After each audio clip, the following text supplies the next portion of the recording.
আমাদের নেতারা বারবার ফোন করছেন, আমাদের দুই একজন নেতাকে বলছেন আমরা তো নির্বাচনে যাচ্ছি, হাসিনার সঙ্গে কথা হয়ে গেছে, আপনারা যাবেন না? যারা ইসলামের অধীনে নির্বাচনে যাবে তারা জাতীয় হবে। আমরা শুধু একটি কথা বলতে চাই, 90 গণঅভ্যুত্থানের কথা বলেছেন।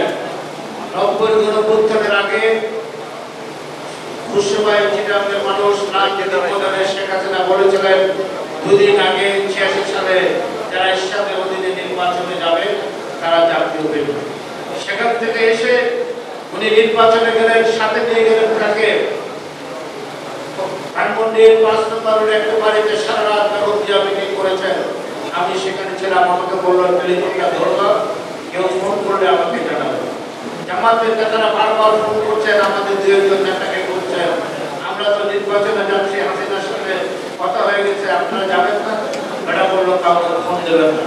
ফজরের নামাজ শেষ হলো, আজান শেষ হলো, বেগম জিয়া সাংবাদিক সম্মেলন করলেন। উনি বললেন আমি হোসেন মোহাম্মদ এরশাদের অবৈধ সরকারকে বৈধতা দেওয়ার জন্য নির্বাচনে যাব না। সেদিন একমাত্র দল বেগম খালেদা জিয়া নির্বাচনে যান নাই।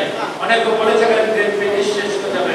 সেদিন জামাত, আওয়ামী লীগ সহ অন্যান্য সকল রাজনৈতিক দল বৈধতা দেওয়ার জন্য শেখ হোসেন মোহাম্মদ এরশাদের নির্বাচনে অংশগ্রহণ করেছিলেন।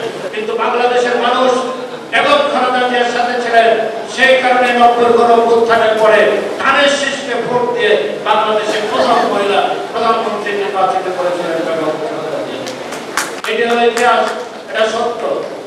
তারপরে আবার 96 সালের একটি ঘটনা। 96 সালে হোসেন এই শেখ হাসিনার সাথে ঐক্যবদ্ধ হলেন জামাত। তত্ত্বাবধায়ক সরকারের নামে 173 দিন কর্মদিবস হরতাল করেছেন, ধর্মঘট করেছেন।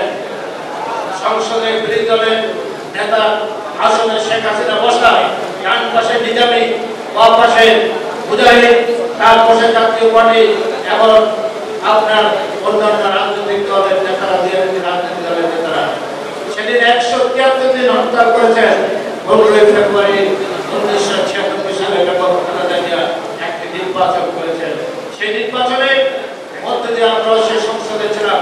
সারা রাত সংসদে অধিবেশন চলল। বেগম খালেদা জিয়া তত্ত্বাবধায়ক সরকারের বিল পাস করে 31 দিনের মধ্যে রাষ্ট্রপতির কাছে ক্ষমতা হস্তান্তর করে আসলেন।